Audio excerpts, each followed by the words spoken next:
You know what? I don't think anyone expected for this to ever happen. United States 5, Uruguay 1. Yes, the Uruguay national team. The national team that has won 2 World Cups, multiple Copa Americas, and is currently ranked 15th in the FIFA rankings. And the US men's national team just ran over them. 5-1, and it felt like it could have been more. A historic win. A huge win. A tremendous win. For context, the Uruguay national team's worst loss in the history for them in soccer was a 6-0 loss to Argentina in 1902, over 100 years ago. And we just beat them 5-1. This is insane. Hello. If you're new here, I'm Filippo, and welcome to Tactical Manager TV. And welcome to the 7 Things We Learned series, where every single day following a U.S. men's national team game, we tell you 7 things that we learned. Now, there are many more lessons, so you can let me know in the comment section down below. What did you learn from United States 5, Uruguay 1? And listen, regardless of whether or not the Uruguayan players wanted to get Bielsa fired, it doesn't freaking matter. It's a 5-1 win. And there's also no evidence of that. And understand that I am tired, I am exhausted, I had to do a very long stream, had to rewatch parts of the game, script this episode, get my takes out, record. So the least you can do right now is drop a like if you haven't already. Let's get this video to 1,500 likes, or at least 1,000, okay? With that said, this video is brought to you by FPro, but more on that later. Roll the intro.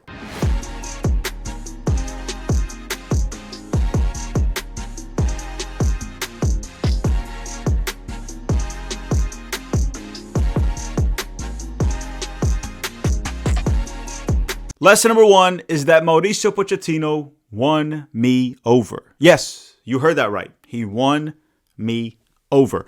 Contrary to popular belief, I have no issue admitting when I'm wrong. It's just that I'm not wrong very often, unlike MLS Shields that are wrong a lot, and then they just crap on everyone. They also lie a lot. They do that very often. I'm sure they'll do that in the comment section down below. But look, Pochettino won me over. And right now, he has my full support up until the World Cup, where ultimately his entire work will be judged based on how we do in the World Cup. Now, understand that full support does not mean he's not going to get any criticism. It's just that we're probably going to try to react more to what happens after rather than prior. He's going to be given the benefit of the doubt. Let's say he puts out a lineup and it's very questionable. We'll talk about it, but we'll hold the criticism until after the game is said and done, because he kind of has earned lately the benefit of the doubt with some very good results. The U.S. men's national team right now just feels different, and that's why he has changed my mind. And like I said, I have no issue admitting that I was wrong about him, let's say 3 windows ago, mainly because of the results. But now let's talk about lesson number 2, because lesson number 2 dives into that a bit more. Lesson number 2 is that Pochettino sacrificed, right? He sacrificed team cohesiveness and good results to fix the culture he inherited from Greg Berhalter. And this is what it seems like it happened, right? He sacrificed results by leaving some players out here and there, team cohesiveness, because he hasn't had most of the best players together in order to fix this terrible culture that he inherited. Now we just got to hope that he can build the team cohesiveness with the best players available, or the best players that he can bring in up until the World Cup. Now we only have one window, and then we have the week or 2 preparation prior to the World Cup. But the culture has been fixed. We are building some good momentum. And it seems like we're peaking right on time for the 2026 World Cup. 5 games, the past 5 games, we had 4 wins, 1 draw, right? The draw was against Ecuador. We defeated Japan. We defeated Australia. We defeated Paraguay. And we destroyed Uruguay. Mind you, all of that while playing a back 3. So it seems like he also find the right formation and system for our player pool. And him being able to build a cohesive team with our best players also being available, that's how he'll maximize the potential of this generation. Now, before we continue, obviously drop a like if you haven't already. A quick word from the sponsor of this video, FPro. Don't go anywhere. Do you have a young son or young daughter and you want to help them develop their soccer skills? You know I'm very much pro youth development, right? And ball mastery. And what if I told you it can be done at home? And there's a product that can actually help you. And that's why today we're partnering up with FPro. And you may be wondering, what is FPro? It is a gamified soccer fundamentals training system for kids. It combines 2 main parts, an FPro app and the soccer training mat. so the kids can have fun and train from home. So the mat has numbered zones to guide the movement. The app shows you how to do it. It's also built by UEFA coaches, so every single drill is designed for real skill growth. There's also a skill progression. It starts easy, adapts to every level, unlocks as kids improve. And it feels like a video game. You earn XP, badges, trophies. It's just a way to keep the kids motivated. And you may be wondering, why does it work? Well, pretty straightforward, because repetition builds muscle memory. And ball mastery is key for youth soccer development at early ages. They also have many subscription plans. Some of them are less than $10 a month, so you can go check them out yourself. And remember, for your kid to develop and become a better soccer player, it's not just about doing drills. They have to enjoy it. They have to fall in love with the ball. And that's one thing that I believe FPro does. Okay, so now if you want to, make sure to use the link in the description of this video, and you will get 20% off if you also use the code Tactical Manager. So use the link in the description and the promo code Tactical Manager. And in the process, you'll also be helping the channel. Thank you very much, FPro. Okay, and if you're a mom or a dad, you definitely want to get yourself an FPro. It'll help a lot with your kids' technical development at young ages. So lesson number 3 now. Lesson number 3 is about Joe Scally. This was a very, very bad camp for Scally. So he was brought in after a long time. He was out of the Gold Cup, September camp, October camp, and then he finally got an opportunity now, this camp. The first game, he played as a right center back, and it was pretty close to a disaster. It was a very bad performance from Joe Scally, so he didn't get the best out of it.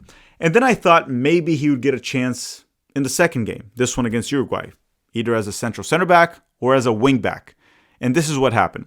Alex Freeman, that replaced him, balled out. Alex Freeman was, to me, the man of the match. Amazing defensively. We gave him a 10 rating in the postgame at 11 Yanks. He scored 2 goals. He was incredible. So that ended the discussion with Scally. Freeman probably locked in that spot. Maybe not as a starter, but at least in the roster.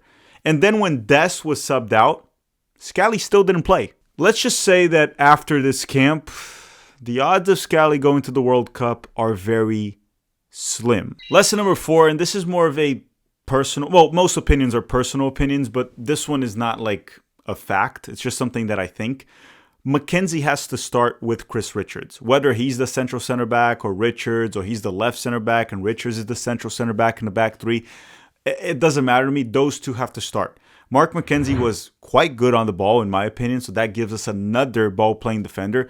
And he was fine defensively for most of the game. Clearly better than Miles Robinson. So Richards and McKenzie have to start. Who's your third center back? I would like to move on from Tim Ream, but he's definitely one of the options. So it'll be Tim Ream, Austin Trusty, try Noah Kai Banks, maybe call up Leonard Maloney, see what he can do. He is starting as a center back for Mainz. I don't know. But to me, McKenzie and Richards have to start. Those are probably the best 2 center backs that we have right now. Lesson number 5 is Gio Reyna 100% has to be in the World Cup roster as long as he's healthy, regardless of him playing or not for his club. When he comes into the national team, he performs. He gives you assists. He gives you goals. The first game, he got a goal and an assist. The second game, he comes off the bench and gets a wonderful assist to Tanner Tessman. Gio Reyna has to go to the World Cup. He doesn't have to start. He probably won't start, right? It probably will be Pulisic and Tillman there. But if you need a goal in the World Cup, who would you rather have come off the bench? Luna, Aronson, Gio? Gio Reyna can actually be effective in getting assists, making the right passes, scoring goals. Yes, there's a lot of aspects of his game that he lacks. Athleticism, the press is not there, the work rate is kind of meh. But if you need goals, you need assists, Gio Reyna has that. So he probably won't start in the World Cup. I don't think he will if Pulisic and Tillman are available.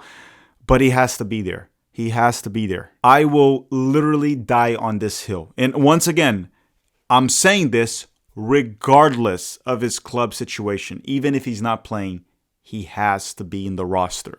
Lesson number 6, Alex Freeman. And this is a weird one because this guy played as a center back and he scored 2 goals. And one goal was actually both goals were nice, but one of them was actually wonderful where he put Roland Araujo on skates. That's a Barcelona defender. But ultimately, the way I look at Alex Freeman long term, if he goes to a top 5 league in Europe, is he can probably become a good center back. I didn't rate him very highly as a fullback to go to Europe. I even think that if he goes and he plays as a right back, he might flop depending on the club he goes to. But if he goes to the right club as a center back, I think he could actually perform very well in the top 5 league, develop, get better, and possibly be a very useful player in the future for the U.S. men's national team, maybe even now, right? Because as it stands, as the back three right now, maybe I would start Mark McKenzie as the left center back, Chris Richards as the central center back, and maybe Freeman as the right center back. He was quite good. We might want to test him a bit more. This was by far his best game for the U.S. men's national team. I would even argue this might have been the best performance out of any U.S. national team player in 2025. I gave him a 10 out of 10 in the postgame at 11 Yanks. I mean, 2 goals as a center back, 2 goals, and defensively, 0 mistakes. He was incredible. But what I'm trying to say is long term, he should just become a center back. Long term, in my opinion. He has the tools, he has the athletic ability, timing, reading of the game, and he's technical enough to be effective as a center back on the ball. And the other thing is he has to leave MLS soon, right? He was among the best players in his position in Major League Soccer. He's young, but he's not 18, right? He's 20 or 21 right now. He has to go to a top 5 league, challenge himself, and continue his development. Lesson number 7 is about Pochettino's biggest challenge left. He has one more window before he calls up the World Cup roster, one in March, where we will play 2 teams. It looks like we might play Morocco and Portugal, so 2 very good opponents. And then after that, he'll call up the roster in late May. We're going to have 1 or 2 friendlies, but then he can't really, I don't think he can replace players then, maybe like a week before the World Cup or so due to injuries. But his biggest challenge here now, he fixed the culture and we have good momentum. Now, what you want to do is you want your best players, your most talented players to really work out and work together, build a cohesive team. But then here's the tricky part, because real life is not FIFA, where you just kind of get the players with the highest ratings and you put them together and you play. Sometimes the best team doesn't have necessarily all the best players.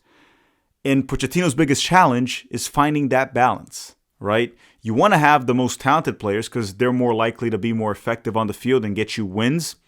But you also want to have the best possible team.